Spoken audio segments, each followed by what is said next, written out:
이사야 19장 11절에서 15절까지입니다. 소환의 지도자인 너희는 어리석기만 하고 지혜롭다고 하는 바로의 참모인 너희도 어리석은 제안만 하고 있으니 어찌 바로에게 너희가 옛 현인들과 옛 왕들의 후예라고 감히 말할 수 있겠느냐? 이집트의 임금아, 너를 섬기는 현인이 어디에 있느냐? 그들을 시켜서 만군의 주님께서 이집트에 대하여 무엇을 계획하셨는지를 알게 하여 너에게 보이라 하였다. 소환의 지도자들은 어리석은 사람들이다. 멤피스의 지도자들은 제 꾀에 속고 있다. 이집트의 주춧돌인 지파들이 이집트를 그릇된 길로 이끌었다. 주님께서 친히 그들에게 마음을 혼란시키는 영을 부으셔서 그들이 이집트를 잘못 다스리게 하셨다. 그래서 마치 취한 자가 토하듯이 비틀거리듯 이집트를 그 꼴로 만들었다. 그러므로 이집트에서는 되는 일이 없고 우두머리나 말단에 있는 사람이나 종려 나무처럼 귀한 자나 갈대처럼 천한 자나 가릴 것 없이 모두 쓸모가 없이 될 것이다. 아멘.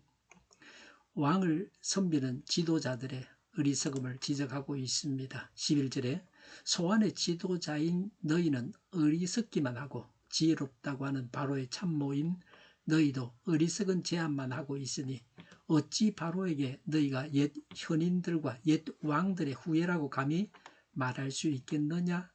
라고 했습니다. 소환은 이집트의 3대 도시 중에 하나입니다. 이집트의 3대 도시는 덥의 높소안입니다. 이집트의 3대 도시 중에서도 소안의 지도자들이 이집트를 통치하는 실제적인 권력자들입니다.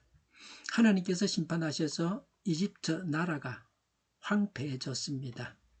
지도자들이 복지와 안정을 회복하려고 노력을 많이 했습니다. 그러나 오히려 전 산업이 점점 황폐해지고 국방력은 점점 더 약해져 갔습니다. 그래서 이집트의 왕 바로에게 지도자들이 자기들의 지혜를 자랑할 수 없다는 것입니다. 조소적인 예언입니다.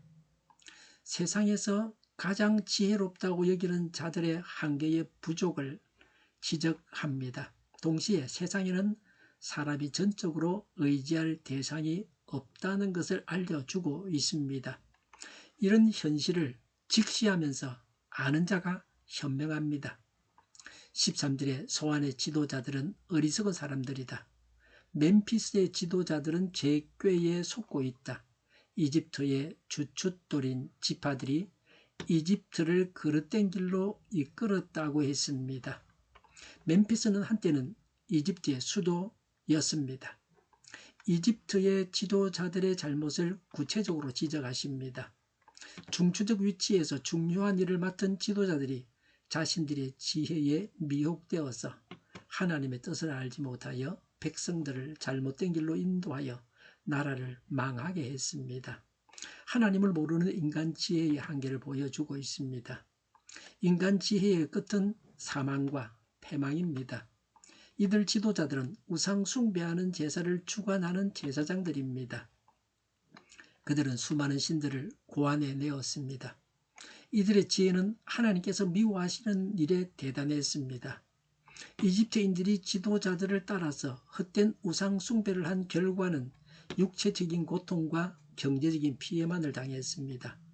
국력이 쇠퇴해지고 하나님의 징벌을 받았습니다. 오늘날도 지혜롭다고 하는 자들이 하나님의 존재를 부인하고 신앙인들을 미신을 믿는 자로 매도하고 있습니다.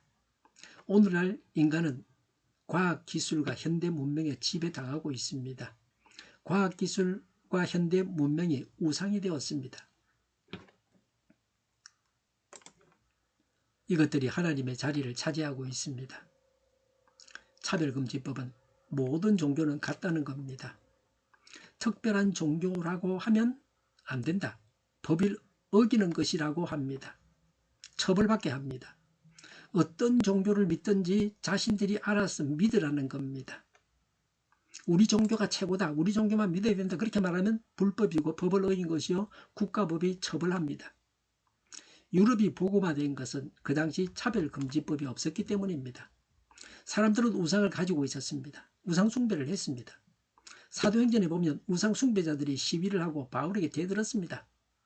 바울 일행이 매질당하고 감옥에 들어가게 되었습니다. 그런 지역도 있었습니다. 그래도 풀려나서 다른 곳에서 복음을 전했습니다. 차별금지법이 있으면 그게 안 됩니다.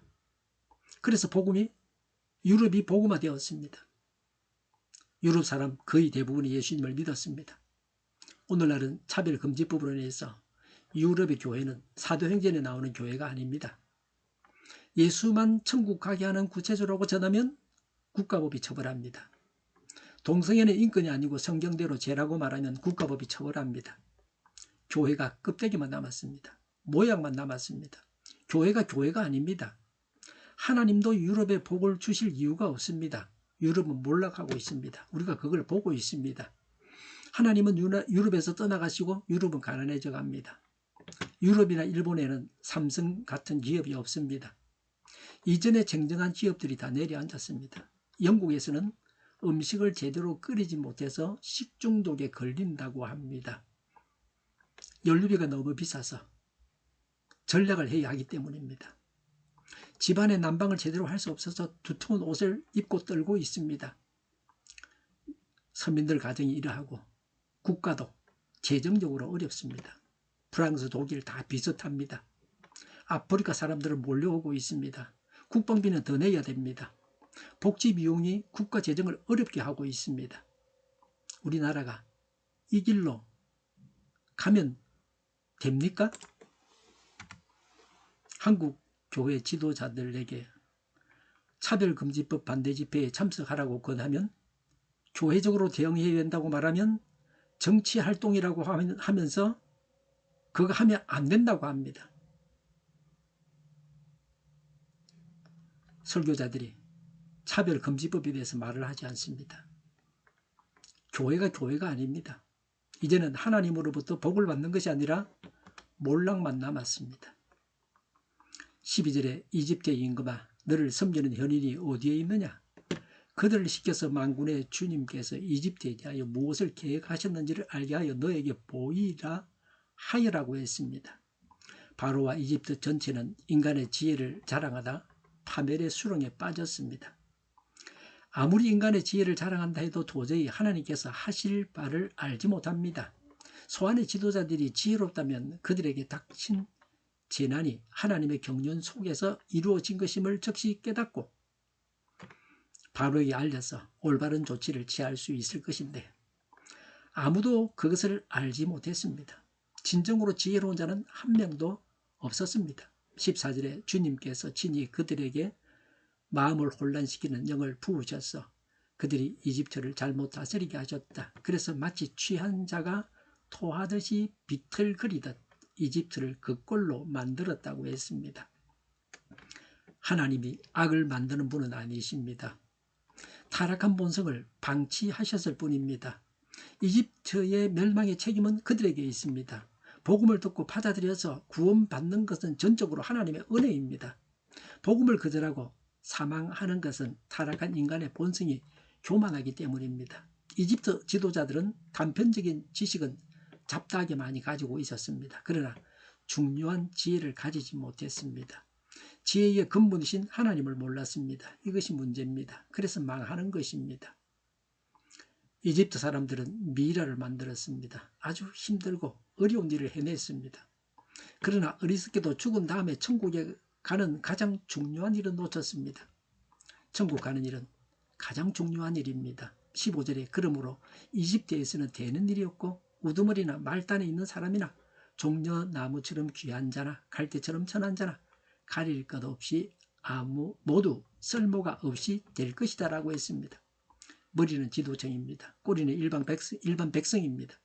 종려나무는 부자입니다. 갈대는 가난한 자를 말합니다.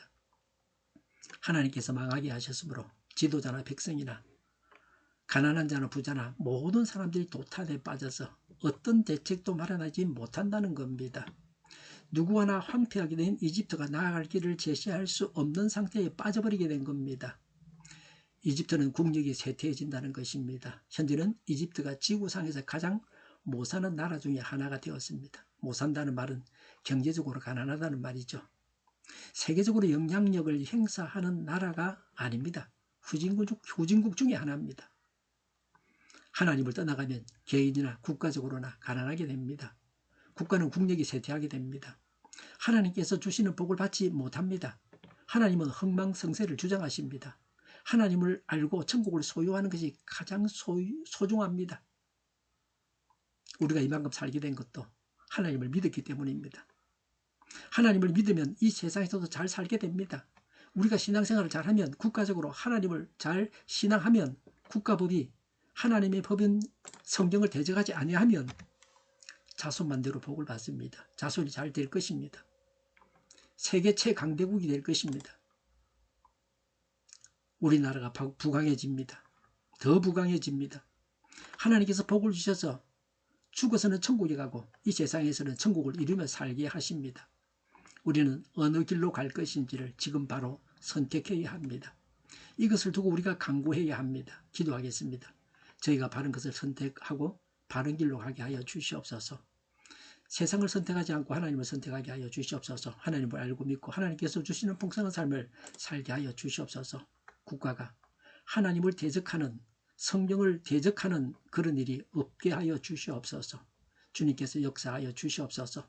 저희를 불쌍히 여겨주옵소서. 저희를 악에서 구하옵소서. 하나님의 뜻이 이 땅에서 이루어지게 하여 주시옵소서. 저희의 간구에 응답하여 주옵소서. 기도하기를 쉬지 않게 하옵소서.